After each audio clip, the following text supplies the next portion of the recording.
Hello dear friends, welcome back in electromagno. दोस्तों, जैसे कि आपको पता है, हमने इलेक्ट्रिकल मशीन शुरू किया है। इलेक्ट्रिकल मशीन की पिछली वीडियो में हमने देखा था सिलेबस कि आगे चल के हमें किस तरह से इलेक्ट्रिकल मशीन को पढ़ना है, और इस वीडियो में हम जानेंगे कुछ इलेक्ट्रिकल की बेसिक लॉ, जो बेसिक लॉज आपको हेल्प करेंगे आगे चल के इलेक्ट्रिकल मशीन को ईजी से समझने में। तो आज हमने इस वीडियो में 3 मेन जो हमारे बेसिक लॉ हैं, जो आपने भली भांति आपने पहले भी पढ़े होंगे, लेकिन अब हम इनको ब्रीफली पढ़ेंगे क्योंकि आगे इनका प्रैक्टिकल यूज होने वाला है। तो 3 जो लॉ हमारे रहेंगे, Faraday's law of electromagnetic induction, जिसमें 2 लॉज आते हैं आपके, फैराडेज फर्स्ट लॉ और Faraday's second law of electromagnetic induction. फिर आएगा हमारा लेंजेस लॉ। ठीक है, लेंजेस लॉ के बाद हम मैक्सवेल्स लॉ के बारे में पढ़ेंगे। तो फर्स्ट है हमारा Faraday's law of electromagnetic induction, जिसमें हमने फर्स्ट लॉ जो हमारा है, फैराडेज का फर्स्ट लॉ है, वो बताता है हमें ईएमएफ के प्रोडक्शन के बारे में, यानी कि जो ईएमएफ इंड्यूस होती है किसी कंडक्टर में, उसके बारे में बताता है कि कब ईएमएफ इंड्यूस होती है कंडक्टर में। ठीक है, फर्स्ट लॉ में ईएमएफ के प्रोडक्शन के बारे में बताएगा। जो सेकंड लॉ होगा इसका, second law of electromagnetic induction, हमें उस ईएमएफ के मैग्नीट्यूड के बारे में बताता है। ठीक है, उसके मैग्नीट्यूड के बारे में सेकंड लॉ बताता है। और जो लेंजेस लॉ है, वो उस ईएमएफ जो इंड्यूस हुई है किसी कॉइल या कंडक्टर में, उसकी डायरेक्शन के बारे में बताता है। ठीक है, वो क्या किस डायरेक्शन में, जो उसके मेन जो उसका कॉज है उसके फेवर में होती है कि उसके अगेंस्ट होती है उसकी डायरेक्शन। और मैक्सवेल लॉ हमें बताता है फोर्स के बारे में, कि जो जब किसी करंट कैरिंग कंडक्टर को हम किसी मैग्नेटिक फील्ड के अंदर रखते हैं तो उसमें फोर्स एक्सपीरियंस होती है, वो हमें बताता है मैक्सवेल लॉ। तो मैक्सवेल लॉ, तो इस तरह से हम इन तीनों लॉज को पढ़ेंगे।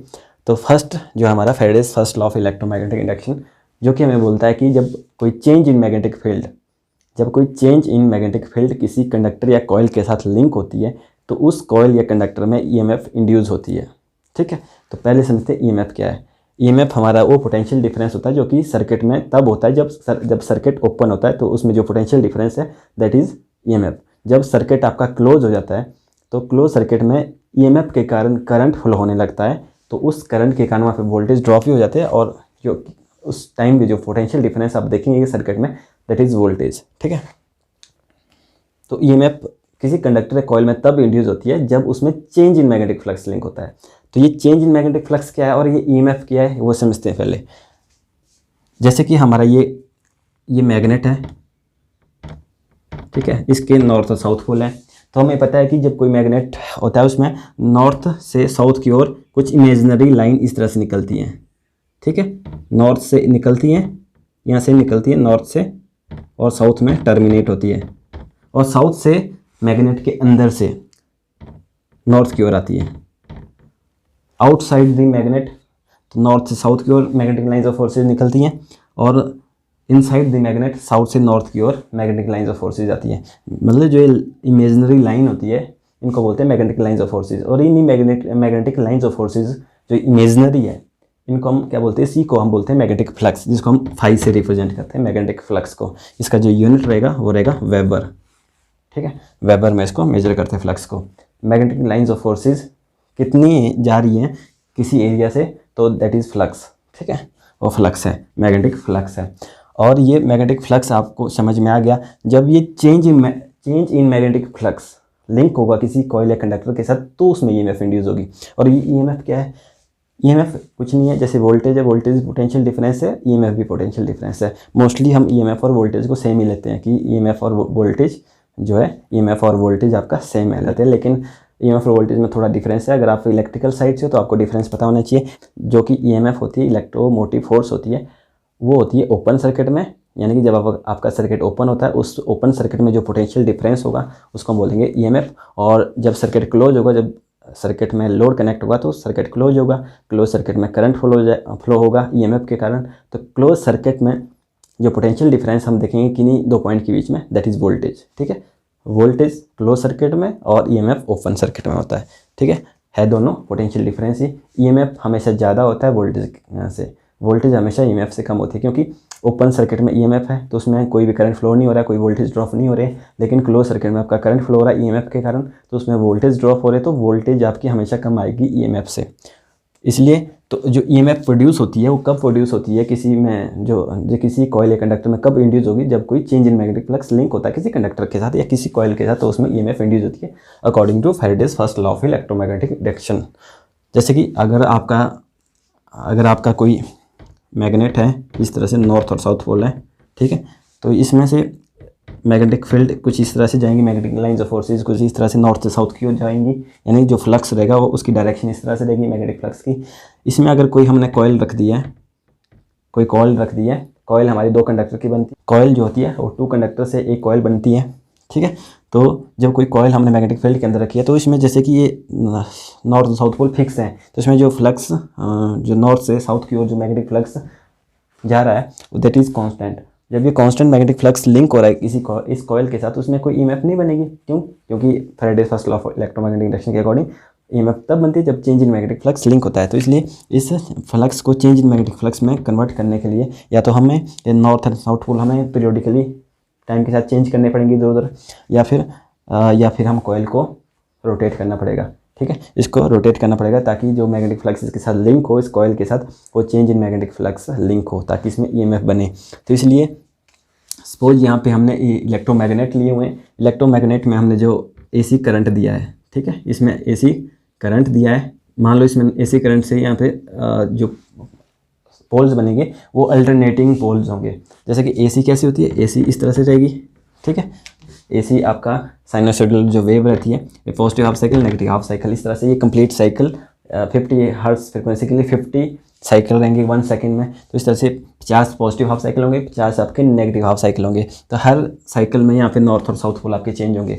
तो मतलब 100 बार आपके साउथ और नॉर्थ पोल आपके चेंज होंगे। जैसे पॉजिटिव हाफ साइकिल में यहाँ पे नॉर्थ है, यहाँ पे साउथ है, तो नेगेटिव हाफ साइकिल में यहाँ पे साउथ आ जाएगा, यहाँ पे नॉर्थ हो जाएगा। तो इस तरह से पॉजिटिव साइकिल आपके 50 हो जाएंगे और नेगेटिव हाफ साइकिल भी 50 हो जाएंगे 1 सेकंड में, ठीक है। क्योंकि इस तरह से कंप्लीट जो साइकिल है, ये पॉजिटिव और नेगेटिव हाफ साइकिल जो कंप्लीट साइकिल है ये 50 होंगे, तो 1 सेकंड में 50 हर्ट्ज़ के लिए, ठीक है। तो इस तरह से 50 हर्ट्ज़ फ्रिक्वेंसी के लिए यहाँ पे 100 बार ये चेंज होंगे नॉर्थ एंड साउथ पोल। मतलब कि यहाँ पे आपको change in magnetic flux produce होगा अगर आपने यहाँ पे एसी देनी है इलेक्ट्रोमैग्नेट के केस में।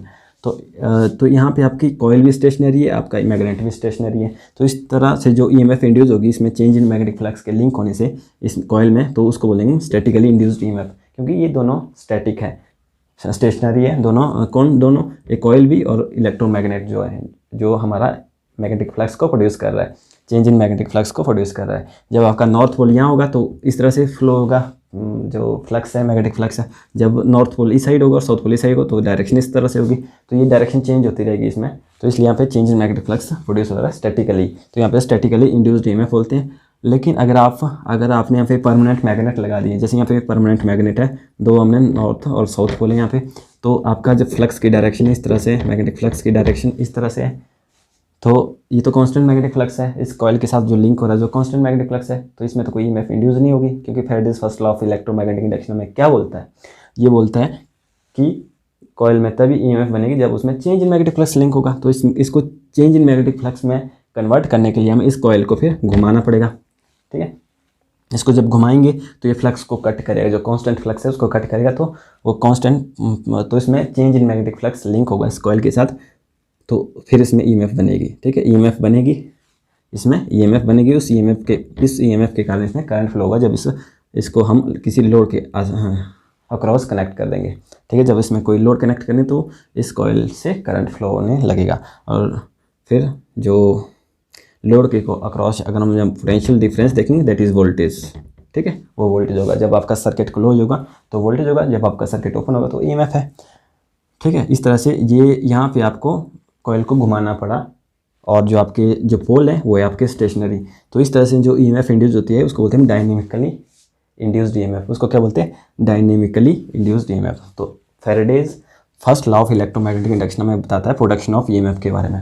फर्स्ट लॉ में प्रोडक्शन ऑफ ईएमएफ के बारे में बताता है। सेकंड लॉ हमें बताता है मैग्नीट्यूड के बारे में, कि जो ईएमएफ का जो मैग्नीट्यूड होता है वो डायरेक्टली प्रोपोर्शनल होता है rate of change of flux linkage के, rate of change of flux linkage के डायरेक्टली प्रोपोर्शनल होता है। सेकेंड लॉ हमें ये बताता है ईएमएफ के मैग्नीट्यूड के बारे में। Rate of change of flux leakage होता है, 2 चीज़ों पे डिपेंड करता है। Rate of change of flux leakage हमारे 2 चीज़ों पे पता है, क्या होता है, नंबर ऑफ टर्न, एन होता है जो कॉयल है हमारी, जो एक कॉयल है इसकी कितनी टर्न है। यहाँ पे हमने एक सिंगल टर्न की कॉयल ली है ना, तो सिंगल टर्न की कॉयल हमारी 2 कंडक्टर से बनती है। तो इस तरह से कितने टर्न होंगे कॉयल के, यहाँ पे मान लो जितने 10 टर्न है तो एन की वैल्यू होगी 10, ठीक है। तो इस तरह से नंबर ऑफ टर्न कितने हैं उस बेस की वैल्यू रहेगी एन, और d∅/dt rate of change of flux.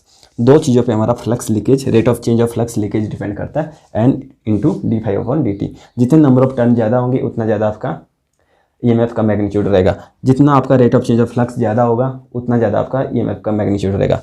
तो इसलिए EMF is equal to -n d∅/dt। Minus क्यों? माइनस हमें माइनस साइन यहाँ पे लेंज लॉ को एक्सप्रेस करता है। लेंज लॉ क्या है ये समझना पड़ेगा नेगेटिव साइन को समझने के लिए, कि नेगेटिव साइन हमने इस इक्वेशन में क्यों लगाया है।